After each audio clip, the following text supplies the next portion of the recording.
আসসালামু আলাইকুম। খাদ্য মন্ত্রণালয়ে যে নিয়োগ সার্কুলার প্রকাশ করা হয়েছে, আবেদনের হাতে আছে আর মাত্র ২ দিন। এখনো যারা আবেদন করেননি, অবশ্যই এই ২ দিনের মধ্যে আবেদনটি আপনাদেরকে করতে হবে।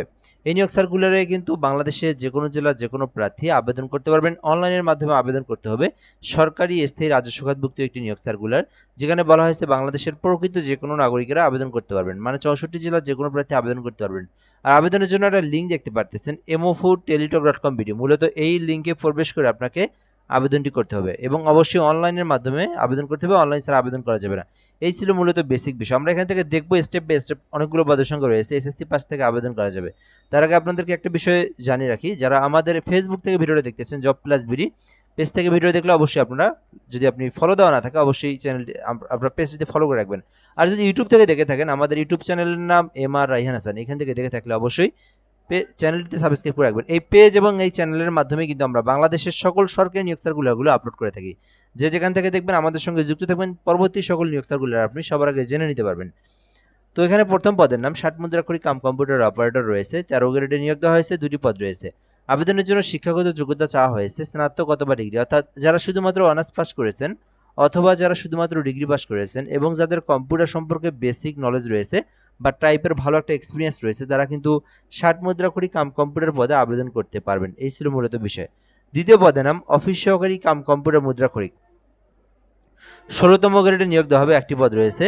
শিক্ষাগত যোগ্যতা চাওয়া হয়েছে উচ্চ মাধ্যমিক সার্টিফিকেট, যেটা কিন্তু শুধুমাত্র এইচএসসি পাস। যারা শুধুমাত্র এইচএসসি পাশে এই চাকরিতে আবেদন করতে চান, কম্পিউটার সম্পর্কে ভালো একটা অভিজ্ঞতা রয়েছে, এই পদে আবেদন করতে পারবেন।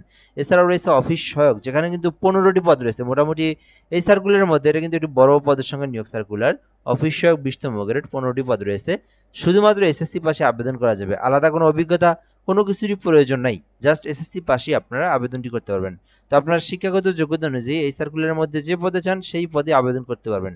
আবেদন করতে মূলত বয়স থাকতে হবে ১৮ হতে ৩২ বছর পর্যন্ত, তাহলে আপনি আবেদনটি করতে পারবেন। পরবর্তী বিষয়গুলো আমরা দেখব ধাপে ধাপে। আবেদনের জন্য যে সবথেকে গুরুত্বপূর্ণ বিষয় হচ্ছে আবেদনের সময়সীমা যেটা। আবেদনের সময়সীমা আর মাত্র ২ দিন। আজকে হচ্ছে ২৭ তারিখ, আগামীকাল ২৮ তারিখ।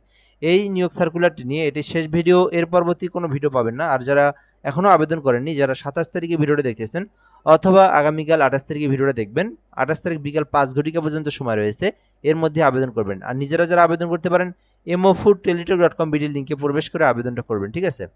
সো আপনাদেরকে আরেকটা বিষয় বলে রাখি, আপনারা যারা অফিস সহায়ক বা যে কোনো একটি পদে আবেদন করতে চান, আপনারা যদি নিজেরা আবেদন করতে পারেন, সেই ক্ষেত্রে আমাদের হোয়াটসঅ্যাপ নাম্বারে যোগাযোগ করে আপনারা একদম নির্ভুলভাবে অ্যাপ্লিকেশনটি করে নিতে পারবেন।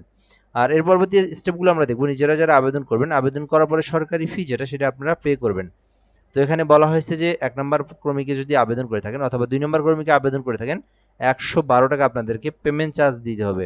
আর আপনি যদি নিচের অফিস সহায়ক পদে আবেদন করেন, ৫৬ টাকা আপনাদেরকে পেমেন্ট চার্জ দিতে হবে। এবং এটার প্রসেসটা বলে দিচ্ছি, mofood স্পেস ইউজার আইডি, তারপর 163 বোল্ড নাম্বার সেন্ড করবেন। পরবর্তীতে পিন নাম্বার দিয়ে এই নাম্বার সেন্ড করে দিলে আপনার পেমেন্ট কিন্তু সম্পূর্ণ হয়ে যাবে। চাইলে আবেদন করতে পারেন খাদ্য মন্ত্রণালয়ের নিয়োগ সার্কুলার। এটি সরকারি স্থায়ী রাজস্ব খাতভুক্ত নিয়োগ সার্কুলার। আশা করি এই সার্কুলার নিয়ে আপনারা সকল ধরনের তথ্যই জেনে নিতে পারছেন এই ভিডিওর মাধ্যমেই। আরও কোনো কিছু জানার থাকলে কমেন্টে বলতে পারেন, রিপ্লাই দিয়ে জানিয়ে দেওয়া হবে ইনশাল্লাহ। ভালো থাকবেন। আসসালামু আলাইকুম।